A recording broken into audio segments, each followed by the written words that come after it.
and welcome back to my channel for another month wrap-up. I'll be updating my reading journal with a spread for every book I read last month, and if you want to make sure you get my future reading journal updates, make sure to subscribe. So in June, the first book I read was Sally Rooney's Conversations with Friends. Part 1. Bobby and I first met Melissa at a poetry night in town, where we were performing together. So the story follows Frances, a 21-year-old college student. As the first line of the book points out, Frances and her friend Bobby perform poetry together, and at one of these events they meet Melissa, a journalist in her 30s who seems to take an instant liking to them. And they pretty quickly, although somewhat reluctantly from Frances's side, become part of Melissa and her husband Nick's circle of friends.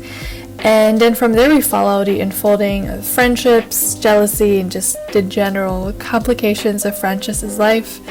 There is something about Sally Rooney's novels that just does not make me feel great. But maybe they're not meant to.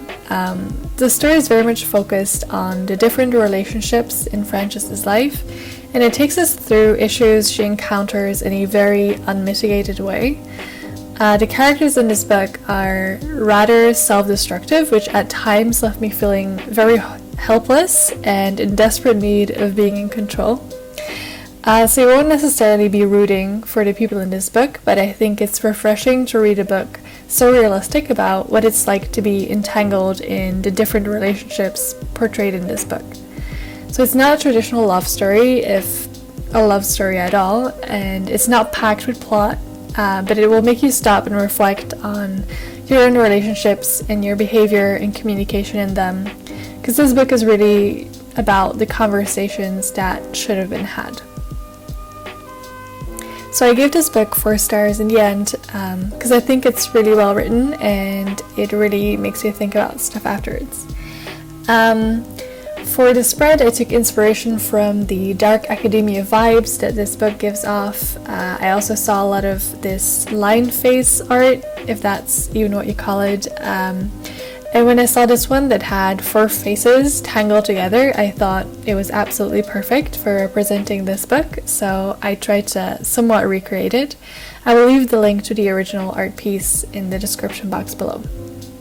I cut out some shapes in black paper and printed paper to create shapes to add to the back, and then outline the paper with black fineliner.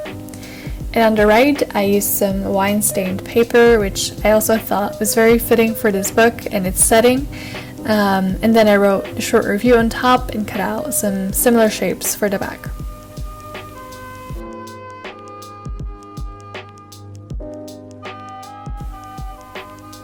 Secondly, I read The Secret Lives of People in Love, which is a collection of short stories by Simon van Boy. The first short story, called Little Birds, starts off with, "This morning I woke up and was 15 years old.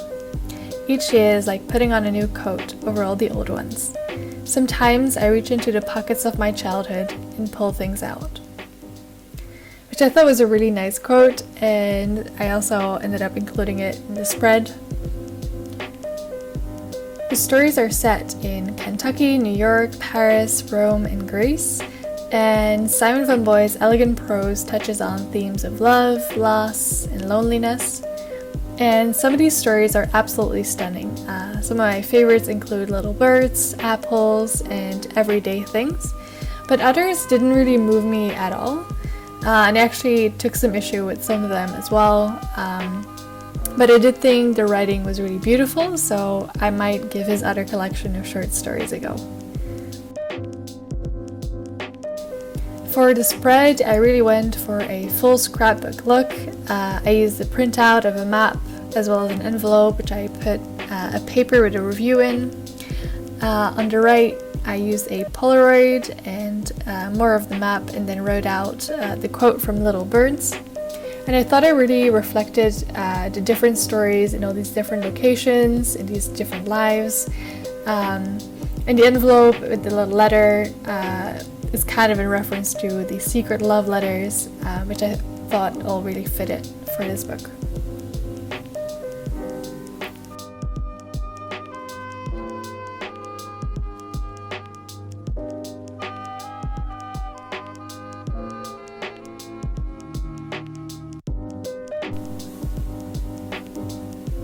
Next, I read Wakenhyrst by Michelle Paver. 1. Maud started awake with the cry ringing in her ears. So Wakenhurst is an Edwardian Gothic novel and gives us a peek into Maud Stern's childhood. The story is set in Maud's family manor and the surrounding fen, where Maud grew up in a very controlled environment by her father Edmund. And after Edmund finds a painting of the devil in the local churchyard, the doom starts to haunt him. I really enjoyed the book's themes of religion, superstition, folklore, and the blurring lines between what is real and what is supernatural. But it was very slow-paced, and because of that, it lost that creepy tension and suspense for me, and in the end, I didn't actually find it scary at all, and at times even a little boring. That being said, if you're a big fan of modern Gothic novels and character-focused stories, you might actually enjoy this book. I might try some of the author's previous books, which are said to be a little scarier.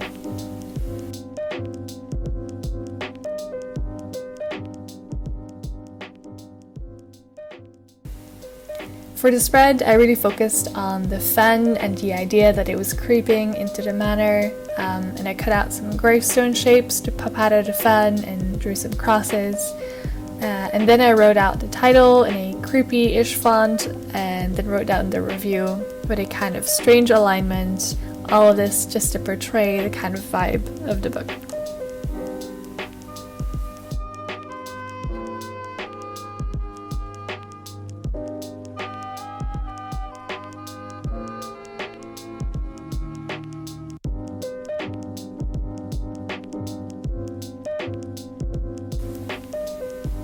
Lastly, I read They Both Die at the End by Adam Silvera. The story is set in a fictional 2017 where there is a service called Deathcast that calls you on the day that you will die. It's supposed to give you a heads up so you can live your last day to the fullest, say your goodbyes, and so on. And the lead characters, Rufus and Mateo, who both get the call, so we know that they will both die. But I quite enjoyed reading They Both Die at the End, despite the very obvious spoiler in the title that they both die. The ending still packed a punch with me.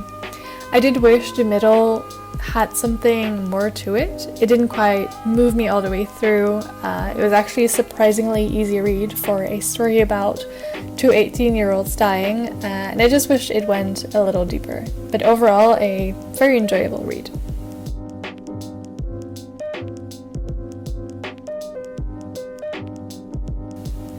For the spread, I decided to keep the colors of the cover because I really liked the blue and orange combo.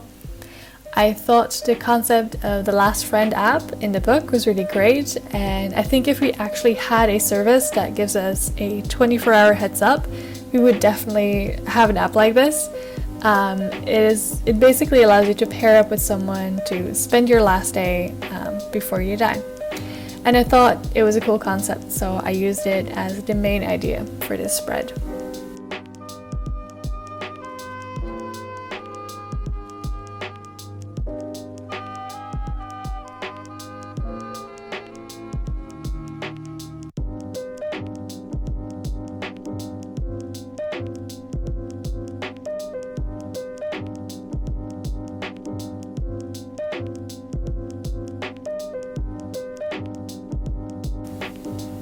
So that was it for this month. Let me know in the comments down below which books you've read this month or which books you think I should be reading. I hope you enjoyed this wrap up, and thanks for watching, and see you next time.